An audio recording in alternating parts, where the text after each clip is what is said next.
నిజమైన నష్టం. 1. జీవితంలో అందరూ మీతో నడవరు. 2. కొంతమంది మధ్యలోనే వదిలి వెళ్తారు. 3. అప్పుడు బాధగా ఉంటుంది. 4. చాలా బాధగా ఉంటుంది. 5. కానీ గుర్తుంచుకోండి.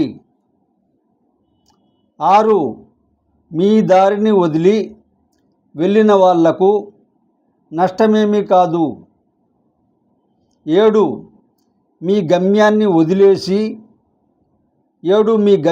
వదిలేసినప్పుడే మీకు నిజమైన నష్టం. 8. అందుకే ఒంటరిగా అయినా సరే.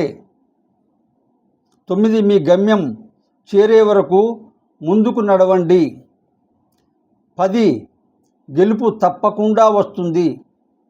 నచ్చితే లైక్ చేయండి, షేర్ చేయండి, సబ్స్క్రైబ్ చేయండి. ఖాదర్ దండు యూట్యూబ్ ఛానల్.